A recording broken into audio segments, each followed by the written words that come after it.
اچھا، اس کے ساتھ ساتھ لیکن ایک اور بڑی دلچسپ بات آپ کے سامنے ذہن میں آ رہی ہے، ابھی بتا دیتا ہوں کہ ضروری نہیں ہے کہ ہر اردو کا لفظ جس کے شروع میں پے ہے تو اس کے بعد جو یہ آئے اس کو گرائے دیا جائے.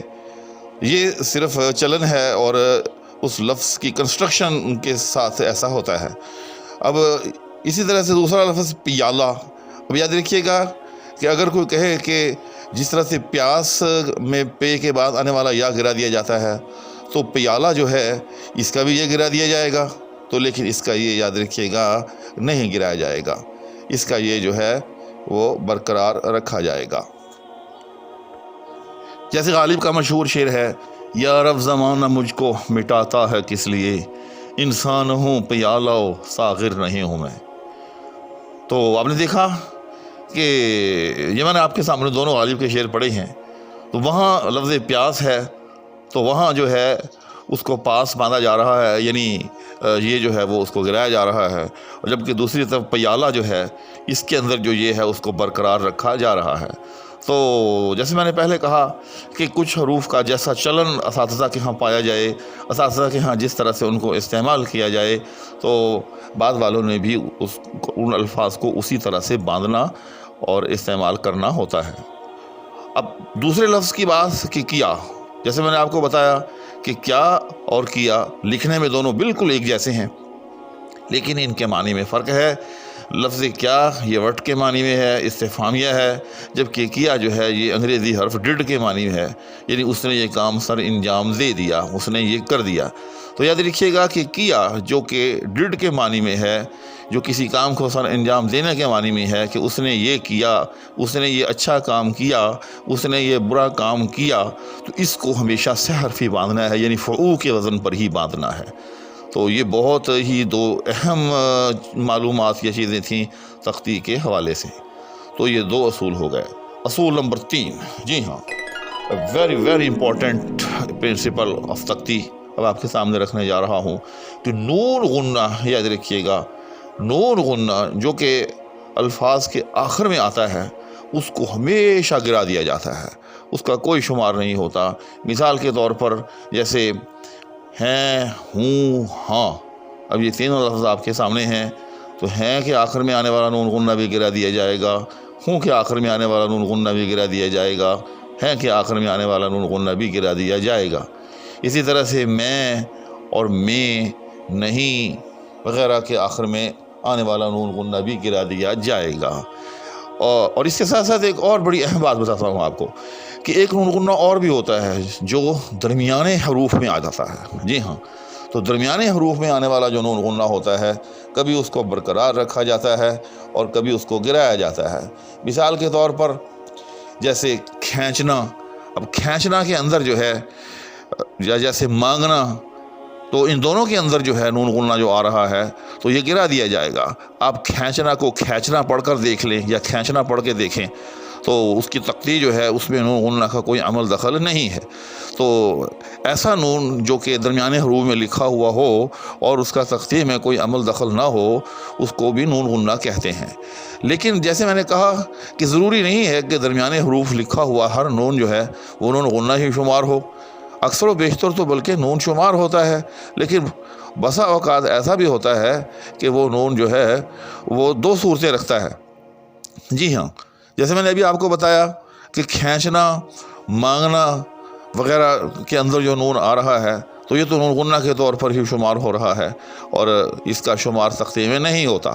لیکن بسا اوقات ایسا ہے کہ ایک لفظ یعنی جو نون ہے وہ شمار ہو بھی رہا ہے اور نہیں بھی ہو رہا. مثلا اندھیرا. جی ہاں، تو اندھیرا جو لفظ ہے اس کے اندر جو نون غنہ ہے جو الف کے بعد ہے تو یہ نون غنہ کے طور پر بھی استعمال ہو سکتا ہے اور باقاعدہ نون کے طور پر بھی استعمال ہو سکتا ہے.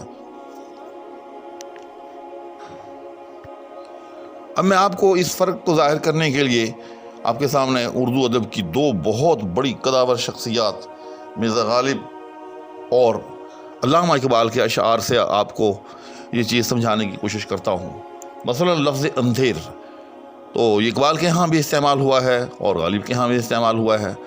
تو اقبال نے ایک جگہ اس کو ایسے استعمال کیا ہے. اقبال کہتا ہے بجھی عشق کی آگ اندھیر ہے، مسلمان نہیں راکھ کا ڈھیر ہے۔ اور ایک غالب کہتا ہے کیوں اندھیری ہے شب غم، کیوں اندھیری ہے شب غم، ہے بلاؤں کا نزول، آج ادھر ہی کو رہے گا دیدہ اختر کھلا۔ تو اقبال نے جو لفظ اندھیر استعمال کیا ہے، بجھی عشق کی آگ اندھیر ہے، تو اس کے اندر نون جو ہے وہ باقاعدہ تختی کے اندر جو ہے وہ مستعمل ہوگا۔ اندھیر مفعول، جی ہاں، یہاں نون جو ہے وہ باقاعدہ منقوط ہے، ملفوظ ہے، تختی کے اندر شمار ہوگا۔ جبکہ اس کے برعکس جو غالب نے استعمال کیا ہے کہ کیوں اندھیری ہے شب غم، تو آپ اس کو اندھیری کو ادھیری بھی پڑھ کر دیکھ لیں، تو اندھیری اور ادھیری اس میں جو ہے وہ کوئی فرق نہیں ہے۔ تو اس لیے میں نے کہا کہ درمیانے الفاظ جو ہے جو نون استعمال ہوتا ہے وہ گاہے گاہے نون غننے کے طور پر بھی استعمال ہوتا ہے، اور اس کا کوئی قاعدہ ضابطہ اس طرح سے نہیں ہے کہ آپ اس کو باقاعدہ جو ہے وہ برقرار یا قرار دے سکیں۔ تو اس کا قاعدہ ضابطہ یہی ہے کہ اساتذہ نے جن الفاظ کو دو طریقے سے باندھا ہے، یعنی جس طرح سے اندھیر اور اندھیر، تو اس طرح سے ان کو دونوں طریقے سے باندھا جا سکتا ہے، اور جہاں نون کو جو ہے وہ نون غنہ نہیں باندھا گیا اس کو جو ہے وہ شمار کیا گیا ہے، تو اس کو پھر شمار ہی آپ نے کرنا ہے۔ تو اس طرح سے آج کی اس نشست میں ابھی تک میں آپ کے سامنے جو ہے وہ تختی کے 3 بنیادی اصول بیان کر چکا ہوں۔ ویسے میرا ارادہ تو یہ تھا کہ اس وقت میں آپ کے سامنے تختی کے جو ہے وہ بنیادی 10 اصول بیان کروں، اور اسی نیت سے میں یہ ویڈیو لے کر جو ہے آپ کے سامنے بیٹھا تھا، لیکن میں دیکھ رہا ہوں کہ 3 اصولوں کے اندر ہی جو ہے وہ اچھا خاصا خاطر خواہ جو ہے وہ وقت گزر چکا ہے، تو میں اس کو اس لیے یہیں پوسٹ پون کرتا ہوں، اور اس وعدہ کے ساتھ کہ انشاءاللہ تعالی باقی جو 7 اصول ہیں وہ بھی آپ کے سامنے جو ہے اسی طرح شرح و بسط کے ساتھ اور مثالوں کے ساتھ جو ہے وہ بیان کروں گا۔ اس التماس کے ساتھ کہ اب تک اگر کسی نے چینل کو سبسکرائب نہیں کیا، چینل کو سبسکرائب بھی کر لے، ساتھ میں موجود بیل آئیکن کو بھی پریس کر لے۔ آپ سے اجازت چاہوں گا، اللہ حافظ۔